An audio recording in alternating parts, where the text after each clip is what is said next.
இப்ப நடந்துட்டு இருக்கக்கூடிய ரஷ்யா உக்ரைன் பிரச்சனைனால பல நாடுகள் பாதிப்படைஞ்சிருக்கிறாங்க. சில நாடுகள் ஆயில் பிரச்சனை, எனர்ஜி செக்யூரிட்டி, சில நாடுகளுக்கு ஃபுட் செக்யூரிட்டி பிரச்சனை.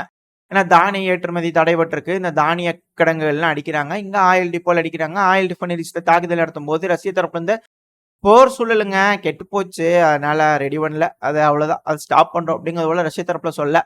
இதை பார்த்து ஆயில் ப்ரொடக்ஷன் பண்ணக்கூடிய நாடுகள்லாம் ஒற்றுமையை காட்டுறோம்னு சொல்லிட்டு ஆயில் கட் பண்ணிட்டாங்கன்னா என்ன பண்றது அப்படிங்கிற போல கேள்விகள் வருது. இது எப்படியோ இங்க பிரச்சனைகள் இருக்கு அப்படிங்கிற நம்மளால புரிஞ்சுக்க முடியுது. இந்த ஆயில்னால எல்லா நாடுகளுக்கும் ராக்கெட் வேகத்துல பெட்ரோல் டீசல் விலை ஏற, சாப்பிட்ற எண்ணெயோட விலையெல்லாம் ஏறிச்சு அப்படின்னா தாறுமாற எல்லா விலையும் ஏறிடும். அப்புறம் அவ்வளவுதான், ஒன்றும் பண்ண முடியாது. எல்லா நாடுகளுக்கும் சிக்கல் தான். இந்த ஒரு காரணத்தினால பல நாடுகள் அழுத்தம் கொடுப்பாங்களா மேற்குலக நாடுகளுக்கு, கொஞ்சம் சத்த கம்முன்னு தான் இருங்களேன் அப்படிங்கிறது போல தெரியல. பட் ஆனா இப்போ ஒரு இமேஜ் சைடில் லோட் ஆயிருக்கும். இதுதான் எதிர்கால உக்ரைன். இதை வந்து ஒத்துக்கிட்டாங்க அப்படின்னா அமைதியா எல்லா பிரச்சனையும் முடிஞ்சிடும். மேற்குலக நாடுகள் எஸ்கலேட் பண்ணாம இருக்கணும் அப்படிங்கிற சொல்லப்பட்டு வருது. இது உண்மையா என்னன்னு தெரியல. இது போல ஒரு விஷயம் சொல்றாங்க. அது எல்லோ கலர்ல இருக்கிறதாங்க உக்ரைனு. டிஎம்சி, டிமிலிட்டரைஸ்டு ஜோன் தான் அது. ஆட்சி வச்சுக்கலாம், மக்கள் சூஸ் பண்ணலாம், ஒரு அதிபர் தேர்ந்தெடுத்துக்கலாம், எல்லாம் செஞ்சுக்கலாம். ராணுவம் மட்டும் வச்சுக்க கூடாது, அவ்வளவுதான். அப்படிங்கிறது போல ஒரு மேப் விட்டுக்கிறாங்க. இதுதான் இம்ப்ளிமெண்ட் ஆகுமா அப்படின்ற கேள்விகள் வருது. பொறுத்து தான் பார்க்கணும் என்ன மாதிரியான முடிவுகள் உக்ரைன் எடுக்க போறாங்க, மேற்குலக நாடுகள் எடுக்க போறாங்க. ஏன்னா பேச்சுவார்த்தை பண்ண மாட்டேன்னு சொல்லிட்டாரு ஜெலன்ஸ்கி அவர்களே. இப்ப தொடர்ந்து வந்து பாத்தீங்கன்னா ரஷ்யா வந்து ஏர் ஸ்ட்ரைக் பண்ணிட்டே இருக்கறனால உக்ரைன்ல எனர்ஜி ஃபெசிலிட்டியே இல்ல. எல்லா பக்கம் தாறுமாறு அடி வாங்கிச்சதுனால உக்ரைனோட எனர்கோ ஆட்டம்ஸ் இருக்கிறாங்க இல்லையா, அவங்க வந்து என்ன சொல்லியிருக்கிறாங்க அப்படின்னா, இந்த அணு உலையெல்லாம் கட்டாம கைவிடப்பட்ட விஷயங்களா இருக்கும் இல்லையா, ஸோ அதெல்லாம் மீண்டும் கட்ட ஆரம்பிக்கலாம் அப்படிங்கிறதோட முடிவுக்கு வந்திருக்கிறதா சொல்லப்பட்டு வருது. ஏன்னா இப்போ ஜெலன்ஸ்கி அவர்கள் வந்து ஐயோ ரஷ்யா ஏர் ஸ்ட்ரைக் பண்ணாங்க, முடியாங்க எல்லாம் எமர்ஜென்சி மீட்டிங் வச்சுக்கலாம் அப்படின்னு நாட்டோ நாடுகள் கிட்ட ரெக்வஸ்ட்டை வைக்க, நாட்டோ நாடுகள் அந்த ரெக்வஸ்ட்டை ஏத்துக்க. ஏன்னா ஜெலன்ஸ்கி அவர்கள் போய் அங்க நாட்டோ நாடுகள் கிட்ட என்ன கேட்பாரு, இங்க பாருங்க எனர்ஜி இன்ஃப்ராஸ்ட்ரக்சர் இல்ல, ஹைட்ரோ எலக்ட்ரிக் பிளான்ட்லாம் ஈஸியா அடிச்சிருவாங்க ரஷ்யா, அணு உலை மட்டும் தான் அடிக்க மாட்டாங்க, என்ன சொல்றீங்க நீங்க, அணு உலையா கட்டி கொடுத்துருங்களா, அந்த ஸ்மால் ரியாக்டர்லாம் இருக்குல்ல கொடுங்க எங்கிட்ட கொடுங்க அப்படிங்கிறது போல கேட்டுருவாங்களா உக்ரைன் அப்படிங்கிற போல கேள்வி இருக்கு. ஏன்னா உக்ரைன்ல வந்து சமீப காலமா கார்ல இந்த ஹைட்ரோஜன் டேங்க் இருக்கு இல்லையா, அதை வச்சு குண்டு மாத்துறாங்க. ரெண்டாவது இப்ப கூட பெலிஸ்டிக் மிசைல் வந்து பெலிஸ்டிக் மிசைலை உருவாக்கிட்டோம் அப்படிங்கிறது போல உக்ரைனோட அதிபரான ஜெலன்ஸ்கி அவர்கள் சொல்றாங்க. அவங்களோட டிஃபென்ஸ் காம்ப்ளெக்ஸ் வந்து 24 மணி நேரமும் 7 நாள் வேலை செஞ்சுட்டு இருக்கான் இடைவிடாம. ஸோ அதனால புது அரிய வகை கண்டுபிடிப்புகள்லாம் பலதும் கண்டுபிடிச்சிட்டு இருக்கிற இந்த சமயத்துல அந்த ஸ்மால் ரியாக்டர்லாம் கொடுத்துட்டாங்கன்னா அதை வச்சு அணுவாயுதம் கண்டுபிடிச்சிருவாங்களா அப்படிங்கிற ஒரு சந்தேகம்லாம் வருது. எப்படி என்ன ஏதுங்க தெரியல. சரி ஓகே, அணு உலை கட்டுறாங்க, அதுக்கான உதவிகள் மேற்குலக நாடுகள் கிட்ட கேட்டுறாங்க. அணு உலையெல்லாம் கட்டினாலும் நியூக்ளியர் ஃபியூல் வேணுமேப்பா, என்ன பண்ண போறீங்க, ரஷ்யா கிட்ட இருந்து வாங்கிக்குவீங்களா உக்ரைன், அதுக்கும் ரஷ்யாட்டு தான் போய் ஆகணும். இல்லைன்னா என்னங்க, வேற நாடுகள்கிட்ட வாங்கி ரஷ்யா வந்து வேற நாடுக்கு வித்து அவங்க வந்து உக்ரைனை கொடுக்க போறாங்க இல்லையா. இப்ப எப்படி ஆயில் கேஸ் எல்லாம் போயிட்டு இருக்குது அதே போல போகுமா இருக்கும் அப்படிங்கிறது போல சில அனலிஸ்ட் நகைச்சுவையா பேசிக்கிறாங்க.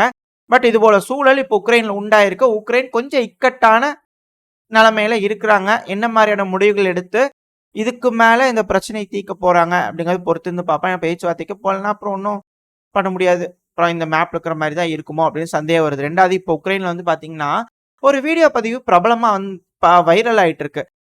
என்னன்னு பாத்தீங்கன்னா அந்த மிலிட்டரிக்கு பிடிச்சிட்டு போறாங்க இல்லையா ஆளுங்களா, இப்ப அவங்க வந்து பொண்ணுங்களையும் பிடிச்சிட்டு போறாங்க அப்படிங்கிற சொல்றாங்க. பட் ஆனா இது இல்ல, அந்த டிசிசி எம்ப்ளாயி வந்து அவங்க ஹஸ்பண்டை பிடிக்கிறதுக்காக ட்ரை பண்ணிக்கிறாங்க. அப்போ வந்து இவங்க ஏதோ பண்ணிருப்பாங்க போல இருக்குது. ஸோ அதனால அரெஸ்ட் பண்றதுக்காக ட்ரை பண்றாங்க அப்படிங்கிறது போல உக்ரைன்ல இருக்கக்கூடிய சில சோர்சஸ் சொல்றாங்க. பட் எது எப்படியோ தெரியல, இது போல விஷயங்கள் உக்ரைன்ல நடக்க ஆரம்பிச்சிருக்கு.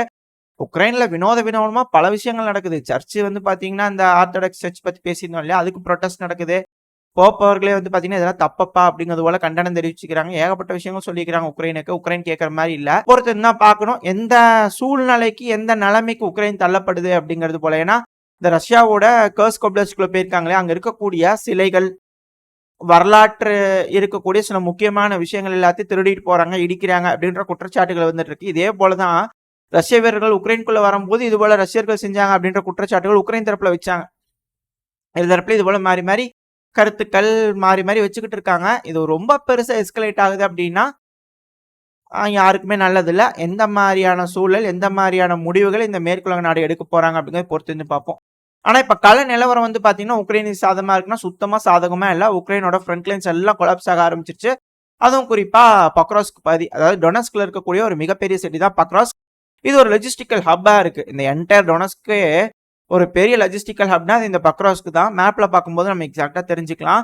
இப்ப அந்த பக்ராஸ்க்குள்ள வந்து பாத்தீங்கன்னா ஒரு தாக்குதல், அதுக்கான வீடியோ பதிவு செயல லோட் ஆயிருக்கும், பாத்தீங்கன்னாலே தெரியும். இது அந்த பக்ரோஸ்க் பகுதியில் நடக்கப்பட்டது. ஏதோ ஒரு ஆயுத கிடங்கு மேல தாக்குதல் பண்ணியிருப்பாங்க போல இருக்குது. ஸோ அதனால ஒரு பயங்கரமான வெடி விபத்து நடந்திருக்கு அப்படிங்கிற சொல்லப்பட்டு வருது. அதே போல வந்து பார்த்தீங்கன்னா, இந்த பக்ரோஸ்க்கு பக்கத்துல இருக்கக்கூடிய ஒரு செட்டில்மெண்ட் வில்லேஜ். அந்த வில்லேஜ்ல இருக்கக்கூடிய சர்ச் மேல தாக்குதல் பண்ணிக்குது. இது யார் செஞ்சுக்கிறாங்க அப்படிங்கிறது தெரியல. அந்த இடத்துலயும் பயங்கரமா தீப்பிடிச்சு எரிஞ்சுகிட்டு இருக்கு அப்படிங்கிறது போல வீடியோ பதிவுகள்லாம் வந்துகிட்டு இருக்கு. இது எந்த பகுதி அப்படின்னு கேட்டீங்கன்னா, நோவோ எக்கனாமிஸ்கிஸ்கோ அப்படின்னு ஒரு செட்டில்மெண்ட். அந்த வில்லேஜ்ல இருக்கக்கூடிய சர்ச் மேல தாக்குதல் நடந்துருச்சு அப்படிங்கிற சொல்லப்பட்டு வருது. அப்புறம் இந்த கர்ஸ்க் பகுதியில நடக்கக்கூடிய சில விஷயங்கள். கர்ஸ்க் பகுதியில ரஷ்ய தரப்பு வந்து பெரும் அளவுல படைகள் அனுப்பிட்டு இருக்காங்க இல்லையா? ஸோ உக்ரைனோட கமாண்டர் இன் சீஃபான சிர்ஸ்கி அவர்கள் என்ன சொல்லிக்கிறாங்கன்னா, ரஷ்யா 30,000 வீரர்கள் இங்க வந்து ரீடிப்ளாய் பண்ணிக்கிட்டு இருக்காங்க. பல்வேறு பகுதிகளில் இருந்து கலெக்ட் பண்ணி இங்க கொஞ்சம் வந்து டிப்ளாய் பண்ணிட்டு இருக்காங்க. இங்க கொஞ்சம் கிரிட்டிக்கலா தான் இருக்குது. அது மட்டும் இல்லாம 590க்கும் மேற்பட்ட ரஷ்யர்களை வந்து பாத்தீங்கன்னா, பிரிசனர் ஆஃப் வார்ஸ் போர் கைதிகளா பிடிச்சு வச்சுக்கிறோம் அப்படிங்கிறவங்களையும் சொல்லியிருக்கிறாங்க. அப்போ ஆல்ரெடி 115 பேத்துக்கு 115 இந்த ஃபார்மேட்ல நடந்துச்சு. இப்போ 500 பேர் இருக்கிறாங்க அப்படின்னா எப்படி? சமீபத்துல கூட ரஷ்ய தரப்பு வந்து திருப்பி ஒரு 2, 3 பேட்ச புடிச்சிருக்கிறோம் அப்படிங்கிற வீடியோ பதிவுகள்லாம் விட்டுக்கிட்டு இருந்தாங்க. இப்ப எப்படியே திருப்பி ஒரு பிரிசனர் எக்ஸ்சேஞ்ச் நடக்குமா அப்படின்ற ஒரு கேள்விகள் வருது. பட் ஆனா உக்ரைன் தரப்பு வந்து ஆல் ஃபார் ஆல் அப்படிங்கிற தெளிவா இருக்கிறாங்க. ஆனா ரஷ்யா வந்து அது பார்டர் கான்ஸ்கிரிப்ட்ஸ் அப்படிங்கிறதுனால அதை மட்டும் கொஞ்சம் ஏதோ இறங்கி வந்து 115க்கு 115 பேசி ஏதோ சுமூகமா முடிச்சிருப்பாங்க போல தெரியுது. ஏதோ ஒரு டீலுக்கு வந்து முடிச்சிருப்பாங்க போல தெரியுது. இது எப்படிங்கிறது தெரியல. எதுக்காக இதை சொல்றாங்க அப்படின்னா, இது மேபி பார்டர் கான்ஸ்கிரிப்ட்ஸ் இன்னும் இருக்கலாமோ அப்படின்ற கேள்விகள் வருது. ஸோ பொறுத்து இருந்தா பார்க்கணும். இந்த பகுதியில் என்ன மாதிரியான பிரிசனர் ஸ்வாப் நடக்க போகுது அப்படிங்கிறது போல. அப்புறம் இந்த கர்ஸ்க் பகுதியில புதுசா ஒரு இன்கர்ஷன், அதாவது இந்த கர்ஸ்க்கு கீழே இந்த பெல்கிராட் பகுதின்னு வச்சுக்கலாமா? ஸோ அந்த இடத்துல வந்து பாத்தீங்கன்னா புதுசா 2 செட்டில்மெண்ட்டுக்குள்ள ஒரு மேசிவான ஒரு உக்ரைனோட படைகள் ஊடுருவி போய் பிடிச்சிடலாமா அப்படின்னு ட்ரை பண்ணியிருக்கிறதா சொல்லப்பட்டு வருது. உக்ரைன் தரப்புல இருந்து அதை பிடிச்சிட்டோம் அப்படிங்கிறது போல இன்ஃபர்மேஷன் வரல.